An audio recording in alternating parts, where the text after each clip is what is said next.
99% of AI startups will be dead by 2026. That's not me, that's statistics. So basically, if you're building an AI business right now, you are statistically doomed to fail. But here's what nobody will tell you. I've spent the last 12 months looking over AI business failures, reading MIT reports and VC analysis and postmortems from companies that burned through millions. And what I found was really surprising. 95% of AI pilot projects fail to deliver any measurable ROI. That is not my opinion, that is MIT. Also, $40 billion have been wasted on failed AI initiatives just in the last 2 years. And 42% of companies are now abandoning their AI projects entirely. And that number has doubled from last year. So look, while everyone else is giving you the AI dream, I'm going to give you the AI reality. So in the next 20 minutes, I want to share with you the exact patterns that I found that kill 90% of AI businesses, and more importantly, the formula that the successful 10% use to dominate. Because the question isn't whether AI businesses will fail, the question is why yours won't. So let's get into it. All right, so let me start with the numbers that made me question everything I thought I knew about AI businesses. First, 99% of AI startups will be dead by 2025. This is not a random prediction. This comes from analyzing the current trajectory of AI companies and their fundamental business model flaws. Second, MIT released a report showing that 95% of AI pilot projects fail to deliver any discernible financial savings or profit uplift. 95%. I mean, think about that for a second. These are not garage startups, okay? We're talking about Fortune 500 companies with huge budgets and the best consultants that money can buy and teams of PhDs, and 95% of them still fail. Not only that, but according to leading VCs, 85% of AI startups are doomed to fail within their first 3 years. That is higher than the general startup failure rate. I don't know if you realize that. And also fourth, despite $30 to $40 billion in enterprise investment in generative AI, the returns have been minimal. We're talking about the largest capital deployment in business history with almost nothing to show for it. And I think what was even more surprising is that 42% of companies are now abandoning most of their AI initiatives. That is up from 17% just last year. The failure rate is not getting better. It's actually getting worse. It's accelerating. This is not about fear-mongering. That is not what I do on this channel. This is data from Fortune, from MIT, from Rand Corporation, from respected VCs in Silicon Valley. And what really bothers me is that nobody is actually talking about this. Every single AI channel, every course creator, every expert is still showing and selling the same dream. But the math doesn't lie. The data doesn't lie. So the real question becomes, what separates the 1% that survive from the 99 that die? What do the successful AI businesses know that everybody else doesn't? That is what I wanted to unpack, and that's what I'm going to share with you right now. So death pattern number 1, this is the rapper syndrome. Okay, so let me show you the dirty secret of most AI businesses. Most of these are not AI companies. They are API rental companies. So I don't know if you realize, so I want to explain. Here's how 90% of AI businesses actually work. You build a pretty interface, you call OpenAI's API, you return a result, and that's it. I mean, we're gonna show you a bunch of this kind of tools here. They're all different names, different colors, very nice fonts. I mean, look at all these. In essence, it's the same functionality. They are all doing the exact same thing, wrapping OpenAI's API in a slightly different package. So when your entire business can be replicated in a weekend by a college student, you don't have a business. You have a temporary arbitrage opportunity, in my opinion. And these wrapper businesses have no differentiation. They have no unique value proposition and no sustainable competitive advantage. They are competing on price in a race to the bottom. And that is exactly what's happening if you look around. I mean, there's all these companies, all these wrapper businesses that are either dead or dying. The moment that OpenAI releases a competing feature or lowers their prices or changes their terms of service, these businesses will evaporate. Listen, if you are building a wrapper business right now, you are not building a business. You are building a very expensive hobby that might even bankrupt you. Now, death pattern number 2. This is about solutions looking for problems. I mean, this is backwards thinking, and I've seen it so many times. Most AI businesses start with the technology and then try to find a use case. They fall in love with the AI, but not the problem that it solves. Here's how it usually goes. ChatGPT is amazing. Let me build a business around it. Now, what problem should I solve? I mean, you're putting the cart before the horse, right? I mean, there are so many value propositions out there. AI-powered productivity and intelligent automation and smart solutions for modern businesses. But what does any of that actually mean? What specific problem are they actually solving? How much money are they saving their customers? Or how much money are they making their customers? Because if you can't explain your value in one sentence that a 12-year-old could understand, you don't have value. You have complexity masquerading as innovation, in my opinion. So look, I've watched customer interviews where potential users are genuinely confused about what the product does and why they need it. And if you're in one of those situations, here's the brutal truth. Your customers do not care about your AI. They care about their problems, okay? And if you start with AI and work backwards to the problems, you will create solutions that are technically impressive, but commercially useless. Sorry to say that. The successful businesses do the exact opposite. They start with the expensive, painful, hairy problems and use AI as the tool to solve them better, faster, cheaper. I hope that makes sense. Now, death pattern number 3, the unit economics death spiral. I mean, here's the math that kills most AI businesses. Let's say that you're building an AI writing tool and your cost per customer per month is, I don't know, let's say OpenAI API calls are $15, your infrastructure, I don't know, $3, customer support maybe $5, customer acquisition probably $25 to $50. So your total cost is somewhere between $50 and $75. Now, how much can you charge per month? Let's say 29, okay? So technically, you are losing between $19 and $40 on every customer every month. But the crazy part is that most AI entrepreneurs think that they can make it up on volume. I mean, more of negative margin doesn't necessarily get you to positive. If you think, no worries, we'll just get more customers and the unit economics will improve. No, they won't. I mean, the math doesn't work like that. When your unit economics are negative, growth becomes a death spiral. Every new customer just accelerates your path to bankruptcy. And I think this is exactly what killed companies like Jasper's competitors, for example. Most AI image generators and tons of AI productivity tools. They have, seemingly great products, lots of happy customers, and growing revenue, but they were bleeding money on every single transaction. So here's what nobody will tell you about AI businesses. The inference costs are real. The API costs are real. The compute costs are real. And if you don't account for them from day one, they will kill your business no matter how fast you grow. Does that make sense? Okay, now let's move to death pattern number 4, which is the implementation reality gap. Maybe I could call it something else, but here's what I mean. There is a massive gap between AI demos and AI in production. You can ask my husband, he can explain you all about it. In the demo, everything works beautifully. Clean data, controlled environments, happy path scenarios. But then in reality, your customer's data is messy. Their systems are legacy, their workflows are complex, and their employees are not very happy about the change.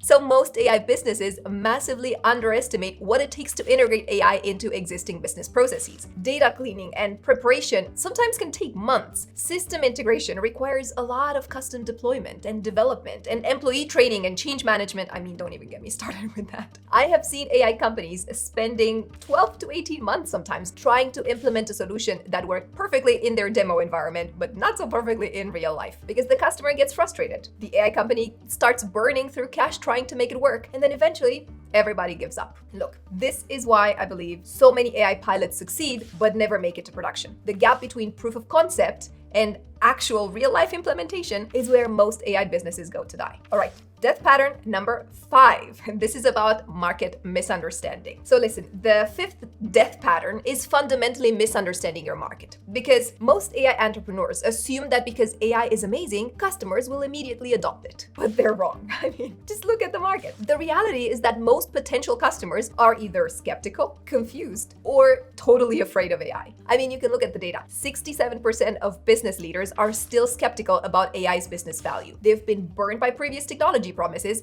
Because those don't deliver, they assume that this one might not either. And this means that your sales cycles are sometimes 3 to 5 times longer than traditional software. I mean, it depends what kind of software. Obviously, some used to take a lot longer than this. But the reality is that you are not just selling your product. You are educating an entire market about why AI is important and what impact it can have on their business. The cost of that customer education is many times underestimated. You need content marketing, webinars, demos, proof of concepts, pilot programs, extensive hand-holding to make that work. And most AI startups budget for customer acquisition, but they don't budget for customer education. Here's the truth that many people like to avoid. Even after you educate them, they still might not buy because trust takes time and AI is still new enough that most customers want to see other companies succeed before they take the risk. Put your hand up if you heard this before. The early adopter market for AI is much, much smaller than most entrepreneurs like to think, and it's getting saturated fast. So these 5 death patterns kill 90% of AI businesses, but here's what the successful 10% do differently. So let me walk you through, in my opinion, the success factors. Number 1,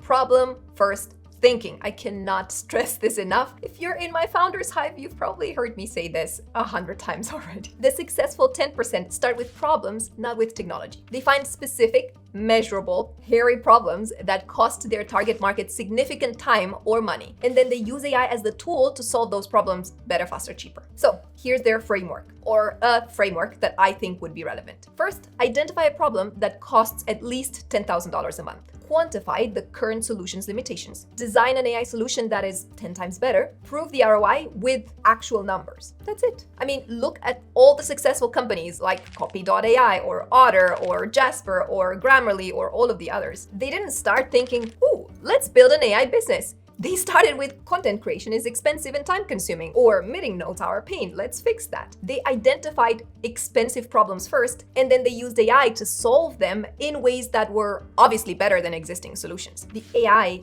is never the value proposition in and of itself. The problem you solve is the value proposition, and AI is just the tool that makes your solution possible. Now, factor number 2, proprietary data advantage. We could probably make a dedicated video about this, but I believe that successful 10% build sustainable competitive advantages through unique data, because they don't just use public APIs. They create or access proprietary data sets that their competitors cannot replicate. That is how you have a competitive muscle. And look, this might be through exclusive data partnerships or unique data collection methods or innovative approaches to data synthesis. I don't know. There's many ways you could do that, but the best AI businesses create network effects where more users generate better data, which creates better AI, which attracts more users. I think that makes sense, right? So, for example, Grammarly has billions of writing corrections. Spotify has listening behavior data. Tesla has driving data. Their AI gets better because their data is unique and constantly improving. I hope that makes sense. So look, if your AI business can be replicated by anyone with access to the same public APIs, you don't have a competitive edge. You have a temporary head start that will disappear the moment that a well-funded competitor enters your space. I have seen this, trust me. Okay, now, success factor number 3, unit economics mastery. We've talked about that, so let me explain. The successful 10% obsess over unit economics from day one. They calculate their true costs, including all AI and API expenses, all the infrastructure and compute costs, all the customer acquisition costs, all of that. Support and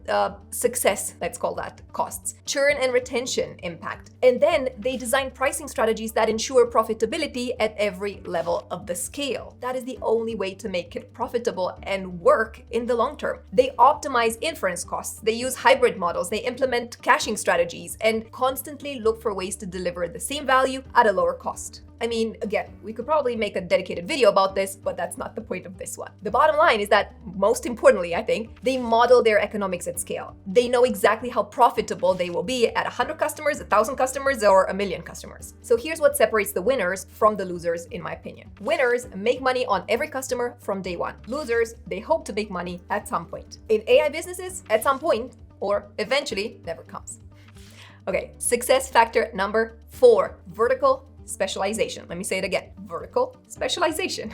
Mark my words. The successful 10% dominate narrow markets instead of trying to serve everybody. Instead of building AI for businesses, they build AI for law firms, or AI for real estate agents, or AI for e-commerce stores. You see the difference? This specialization allows them to charge premium prices because they understand the specific nuances of their customers' businesses. And it also reduces competition, obviously, because instead of competing against every single AI company in the world, they're competing against the very few companies that understand their specific vertical. Clearly, it's not that many compared to all of the AI businesses out there, right? And then customer acquisition also becomes easier because they can speak the language of their industry, they can understand specific pain points, and they can build features that matter to that specific niche, obviously. So generalists compete on price, specialists compete on value. And if you look at it, in AI, where the underlying technology is increasingly commoditized, specialization is the only sustainable difference, in my opinion. And then factor number 5 is human AI collaboration. We call it human in the loop in our agency. But I think that successful 10%, they don't try to replace humans. They try to amplify them. Instead of AI will do everything, they understand that they need an approach that is AI will make humans 10 times more effective, okay? And this approach has a lot higher customer acceptance rates because it reduces fear and it reduces resistance. It makes it feel like I'm not going to push you away. I am just here to make you do things faster, better, cheaper, so you get more time to do the things that you actually enjoy. And it also often produces better outcomes because humans provide context and judgment and creativity that many times AI lacks. And because of that, customers are happier because they feel empowered rather than replaced. So listen, the companies trying to eliminate humans entirely are fighting an uphill battle, in my opinion, against fear, against regulation, and practical limitations. And the companies that make humans superhuman, pun intended, are building the future. Success factor number 6, sustainable technology stack. Oh my God.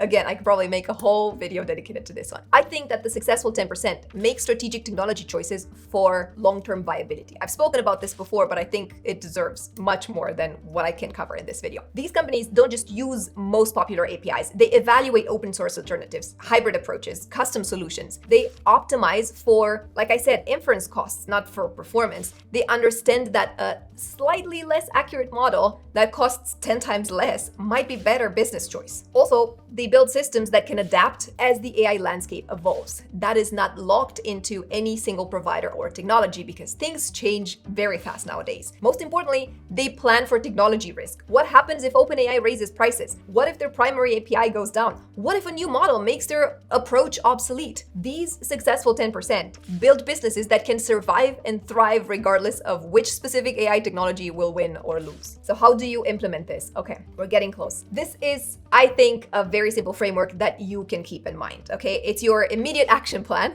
to join the successful 10%, in my opinion. First of all, problem validation scorecard. Can you describe the problem in one sentence? Does it cost your target market at least $10,000 per month? Are they actively looking for solutions? And can you quantify the return on investment of solving said problem? Second, unit economics calculator. What are your true AI and infrastructure costs? What is your customer acquisition cost? What is your customer lifetime value? And are you profitable on every single customer? Number 3, competitive angle or muscle assessment. What unique data or capabilities do you have? How long would it take for a competitor to replicate you? What gets stronger as you grow? And why can't somebody just copy your approach? Because if they can, you don't have a competitive angle. Number 4, your technology stack audit. Are you over-dependent on any single provider? Have you optimized for cost and not for performance? Can you adapt as AI technology evolves? And what is your backup plan if your primary tech fails? Because it will, trust me. Number 5, market specialization